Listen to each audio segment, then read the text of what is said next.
అందరికీ నమస్కారం. Welcome to Leo.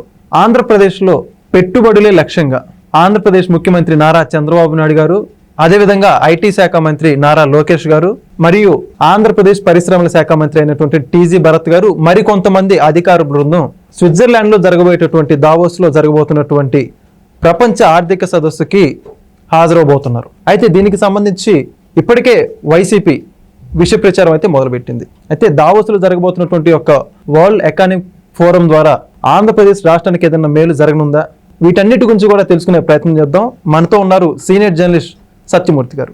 Sir నమస్కారం అండి. నమస్కారం సార్. దావోస్ ప్రతి సంవత్సరం ఆర్థిక సదస్సులు అయితే జరుగుతూ ఉంటాయి. ఇక్కడ దాదాపుగా అనేక పారిశ్రామిక దిగ్గజ సంస్థలు, పారిశ్రామికవేత్తలందరూ కూడా హాజరవుతూ ఉంటారు. అయితే గడిచిన 5 సంవత్సరాలు కూడా చూసాం మనం.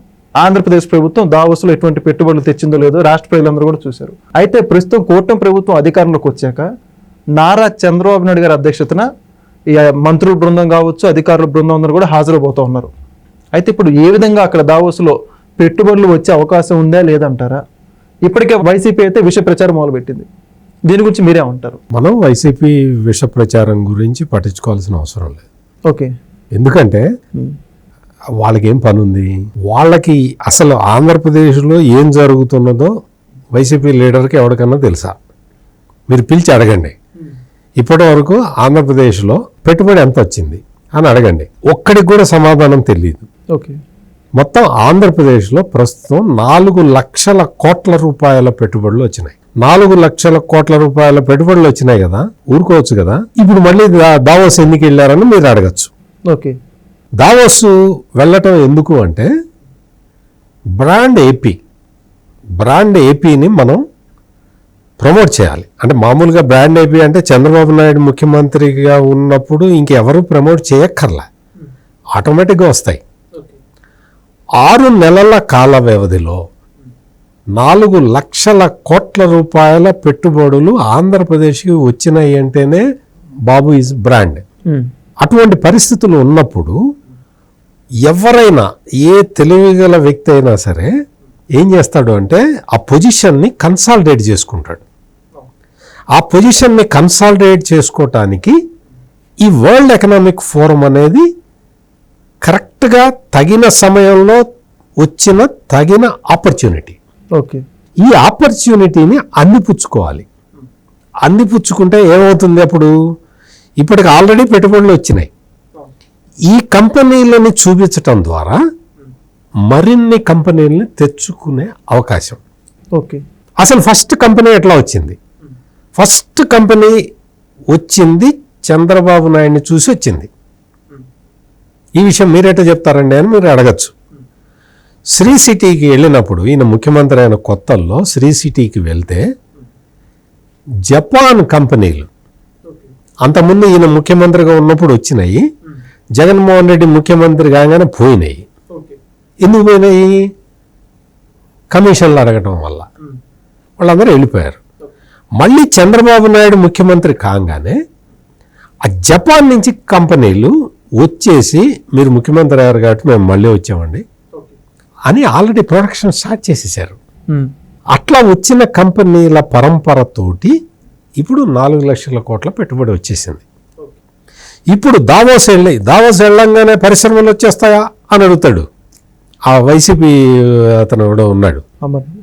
ఈ రకరకాల మనుషులు, ఎంత వాళ్ళ పేర్లు ఎందుకు, అందరూ ఒకే తాన్లో గుడ్డలు ఇవన్నీ. ఓకే. అందుకని వాళ్ళకి ఆ స్క్రిప్ట్ ఎవరైతే రాసిస్తారో ఆ స్క్రిప్ట్నే మాట్లాడతారు. ఇక్కడ ఏంటి అంటే దావోస్లో వెళ్ళంగానే ఇప్పుడు ఇంకా జ్యూరిచ్లో జరుగుతున్నాయి, కాన్ఫరెన్సులు జరుగుతున్నాయి.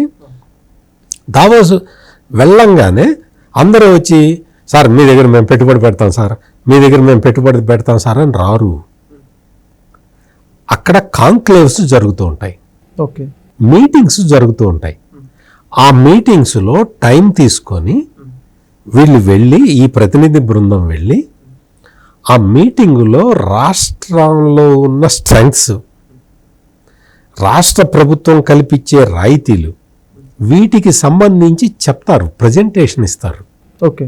ప్రజెంటేషన్ ఇస్తే అది విన్న ఒక 50 మంది విన్నారనుకో, అందులో ఒక 10 మందో 15 మందో ఆసక్తి చూపి బాగుందండి మీరు చెప్పింది, మేము పెట్టుబడి పెడతాం అని వచ్చి ఆ తర్వాత ప్రైవేట్ క్లోజ్ డోర్ మీటింగ్స్ జరుగుతాయి. ఆ మీటింగ్స్లో వాళ్ళు ఇంకా ఫర్దర్ డీటెయిల్స్ అడిగితే ఆ డీటెయిల్స్కి కరెక్ట్గా సమాధానం చెప్పగలిగితే వాళ్ళు పెట్టుబడి పెట్టడానికి వస్తారు. There is a process. ఈ ప్రాసెస్ అంతా చెయ్యాలి అంటే చెప్పేవాడికి బుర్ర ఉండాలి. అందుకనే బుర్ర లేదు కాబట్టి జగన్మోహన్ రెడ్డి కానీ అప్పటి పరిశ్రమల మంత్రులు కానీ ఎవ్వరూ అక్కడికి వెళ్ళలేదు. ఓకే. జగన్మోహన్ రెడ్డికి ఆంధ్రప్రదేశ్ స్ట్రెంగ్త్ ఏంటి చెప్పమను, ఆంధ్రప్రదేశ్ ప్రభుత్వంలో ఉన్న డ్రైవింగ్ ఫోర్స్ ఏంటి చెప్పమను, లేదు what is the priority sector అని చెప్పమను. నీ ప్రయారిటీ సెక్టారు నీ కేసుల నుంచి తప్పించుకోవటం, నీ ప్రయారిటీ సెక్టారు కుంభకోణాలు చేయటం, నీ ప్రయారిటీ సెక్టారు మధ్యలో దోచుకోవటం, ఇసుకలో దోచుకోవటం. నీకెట తెలుస్తుంది? ఆంధ్రప్రదేశ్ స్ట్రెంగ్త్ ఏంటో చంద్రబాబు నాయుడు చెప్తున్నాడు, విని నేర్చుకో అని చెప్తున్నాడు. సన్ రైజ్ స్టేట్, కోస్తా తీరం ఉంది, 1000 కిలోమీటర్ల కోస్తా తీరం ఉంది. నా priority green energy, green hydrogen, artificial intelligence, drone technology, deep tech, real time governance, WhatsApp governance, ఇవి నా ప్రయారిటీస్ అని చంద్రబాబు నాయుడు చెప్తున్నాడు. ఎప్పుడన్నా జగన్ చెప్పంగా మీరు విన్నారా? నేనైతే విన్నా. మీరు విన్నారా? దాదాపు ఆంధ్రప్రదేశ్ ప్రజలు ఎవరు కూడా విన్న దాఖలా ఎవరికి? ఎందుకంటే జగన్మోహన్ రెడ్డికే తెలియదు ఇక్కడ జరుగుతున్నది ఇది. ఈ ప్రక్రియ అంతా కూడా ఇందాక జ్యూరిచ్లో నారా లోకేష్ ఫార్మా ఇండస్ట్రీస్ తోటి మాట్లాడాడు. మీకు ఫార్మా ఇండస్ట్రీస్ మీ దగ్గర బాగా విపరీతమైన కంపెనీలు ఉన్నాయి, మీ పెట్టుబడిదారులు మీ దగ్గర ఎక్కువ ఉన్నారు ఫార్మా ఇండస్ట్రీలో.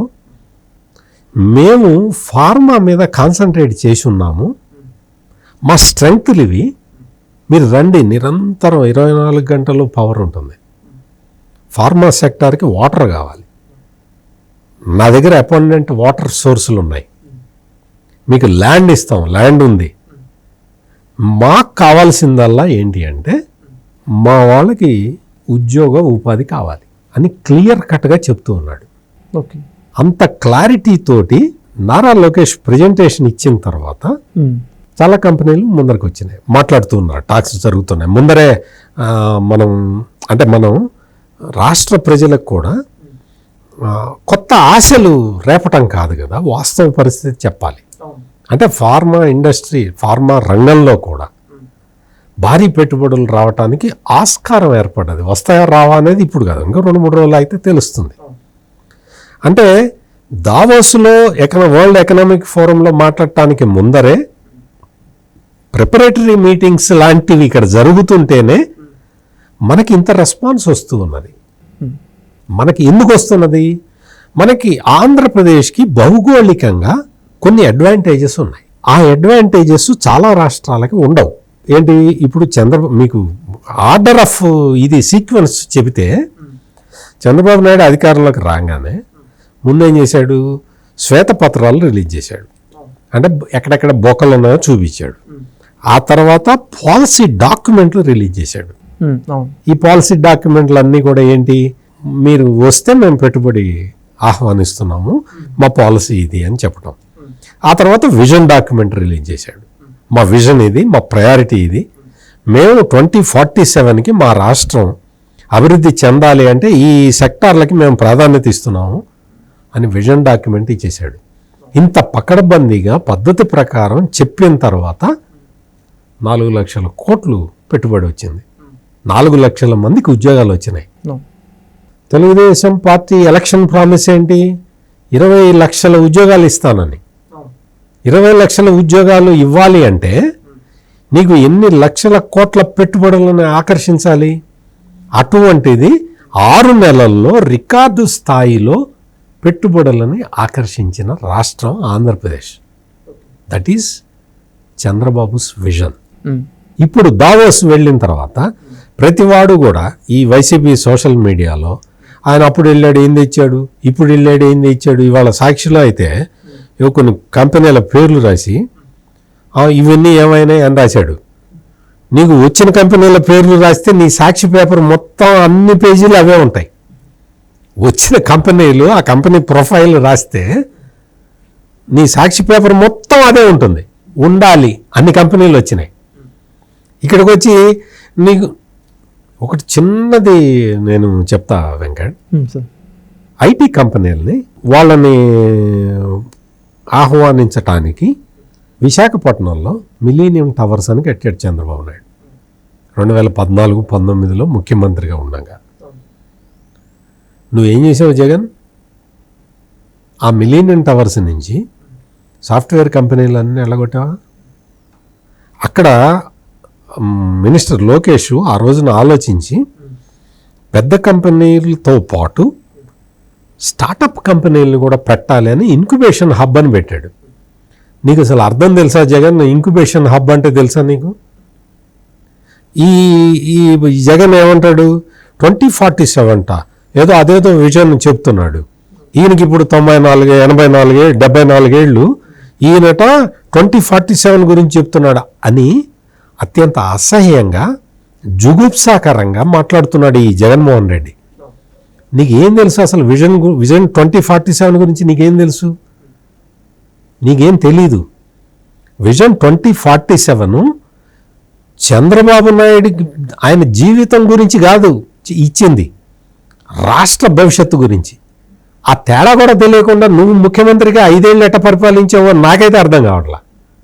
విజన్ 2047 డాక్యుమెంట్ ఒకసారి చదివితే నీకు క్లియర్ కట్గా తెలుస్తుంది రాష్ట్రం ఏంటి, రాష్ట్ర భవిష్యత్తు ఎట్లా ఉండాలి. నీకు 2047 డాక్యుమెంట్ గురించి నీకు తెలీదు. నీవు ఆ డాక్యుమెంట్ చదవలేవు, ఎందుకంటే అది ఇంగ్లీష్లో ఉంది. నువ్వు చదవలేవు. నీకు ఒక సింపుల్ టెక్నిక్ చెప్తా.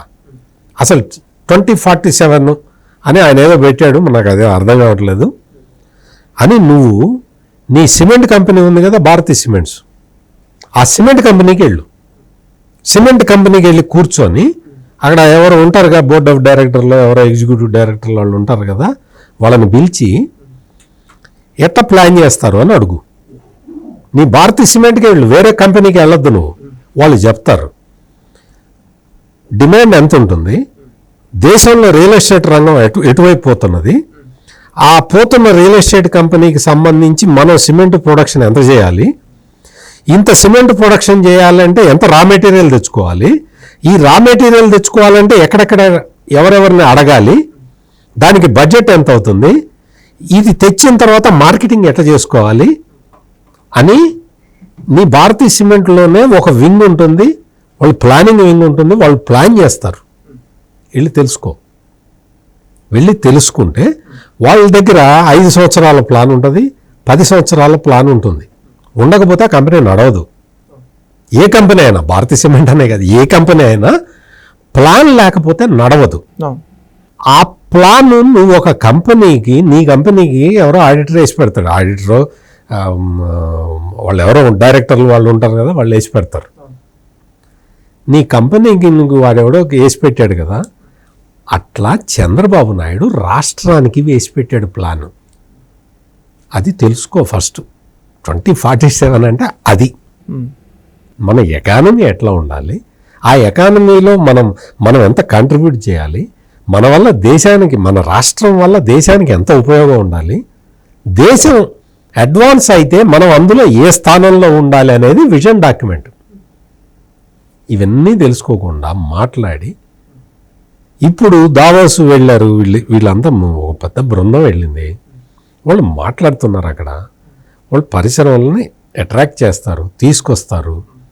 మా దగ్గర ఆల్రెడీ ఈ పరిశ్రమలు ఉన్నాయండి, ఈ పరిశ్రమల వాళ్ళని మీరు మాట్లాడుకోండి, వాళ్ళు పాజిటివ్ ఫీడ్బ్యాక్ ఇస్తేనే రండి అని చెప్తారు, ధైర్యంగా చెప్తారు. చెప్పినప్పుడు వాళ్ళు వీళ్ళతో మాట్లాడుకుంటే చాలా బాగుందండి, మేము కూడా 5 సంవత్సరాల జగన్మోహన్ రెడ్డి దాష్టికానికి బయటికి వెళ్తే మళ్ళీ గౌరవంగా పిలిచారండి, మేము వస్తున్నాం, ఇక్కడ మేము వచ్చేసాం ఆల్రెడీ, మేము ఆంధ్రప్రదేశ్ డెవలప్మెంట్లో భాగస్వాములం అవుతున్నాం, మీరు కూడా రావచ్చు అని సాటి పారిశ్రామికవేత్తలే చెప్తారు. ఓకే, అది ఇప్పుడు జరుగుతున్న ప్రాసెస్. ఈ ప్రాసెస్ జరగటానికి దావోస్ మీటింగ్స్ చాలా ఉపకరిస్తాయి. ఓకే. అందుకని మనం దావోస్ మీటింగుని, దావోస్లో జరుగుతున్న పరిణామాలని ఎప్పటికప్పుడు మనం గమనించాల్సిన బాధ్యత మన మీద ఉంది. గమనిస్తే ఏమవుతుంది? ఎందుకు గమనించాలండి? ఎందుకు గమనించాలి అంటే, ఏ సెక్టార్లో కొత్త పరిశ్రమలు రాబోతున్నాయి అని తెలుసుకొని ఆ సెక్టార్కి సంబంధించిన నాలెడ్జ్ని, స్కిల్ని మన యూత్ కనుక డెవలప్ చేసుకుంటే ఎక్కడికి వెళ్ళక్కర్లా, రాష్ట్రం వదిలిపోవాల్సిన అవసరమే లేదు. రాష్ట్రంలోనే అబండెంట్ ఉద్యోగాలు ఉన్నాయి. ఉద్యోగ కల్పన భారీ ఎత్తున జరుగుతున్నది. నేను చెప్పా కదా, ఇప్పటికే 4 లక్షల ఉద్యోగాలు రెడీగా ఉన్నాయి. కమాన్ యూత్, కమాన్ జాయిన్. కాకపోతే మీకు స్కిల్ ఉండాలి, ఆ స్కిల్ డెవలప్ చేసుకోవాలి. దానికోసం స్కిల్ ట్రైనింగ్స్ పెడుతున్నారు ఎక్కడికక్కడ. మీకు ఒక ఇంత చిన్న ఉదాహరణ చెప్తా. డ్రోన్ టెక్నాలజీ అని చంద్రబాబు నాయుడు చెప్తున్నాడు కదా. ఈ రోజున డ్రోన్ టెక్నాలజీలో ట్రైనింగ్ ఇన్స్టిట్యూట్స్ ఆంధ్రప్రదేశ్లో ఎన్ని ఉన్నాయో ఒక్కసారి వెళ్ళి చూసిరండి. విపరీతంగా ట్రైనింగ్ ఇస్తున్నారు డ్రోన్ టెక్నాలజీ. ఆ డ్రోన్ టెక్నాలజీ వాడే ఒక స్కిల్, ఆ స్కిల్ తోటి కొన్ని వేల మంది మార్కెట్లోకి వస్తున్నారు, చేస్తున్నారు. వాళ్ళు ఏదైతే చేయాలో ఆ పనులన్నీ చేసి అగ్రికల్చర్ని బూస్టప్ చేయబోతూ ఉన్నారు. అదేవిధంగా డీప్ టెక్నాలజీ కానీ, గ్రీన్ ఎనర్జీ కానీ, ఇటువంటి కొత్త పోకడలతోటి కొత్తగా ట్రైనింగ్ తీసుకున్న వాళ్ళు. ఇప్పుడు పిఎం సూర్య గారి ప్రోగ్రాం ఉన్నది. పిఎం సూర్య గారి ప్రోగ్రాముని ప్రమోట్ చేయటానికి కొంత ట్రైనింగ్ ఇచ్చి కొంతమందిని, ఒక 100 మందికి ట్రైనింగ్ ఇచ్చారు. 100 మందికి ట్రైనింగ్ ఇచ్చి 3 నెలలు అయింది. ఈ రోజు వెళ్ళి చూడండి, వాళ్ళు 1000 మంది అయ్యారు. వాళ్ళు డబ్బులు సంపాదించుకుంటున్నారు. ఇంట్లో కూర్చొని దాన్ని ప్రమోట్ చేయడం ద్వారా, దాన్ని ఎడ్యుకేట్ చేయడం ద్వారా, ప్రజల్ని అప్రమత్తం చేయడం ద్వారా, ఈ స్కీమ్ తీసుకుంటే మీకు ఇంత బెనిఫిట్ వస్తుందని చెప్పటం ద్వారా వాళ్ళు ఇంట్లో కూర్చొని డబ్బులు సంపాదించుకుంటున్నారు, సొసైటీకి ఉపకారం చేస్తూ ఉన్నారు. ఇటువంటి డైనమిక్స్ ఆంధ్రప్రదేశ్లో జరుగుతున్నాయి.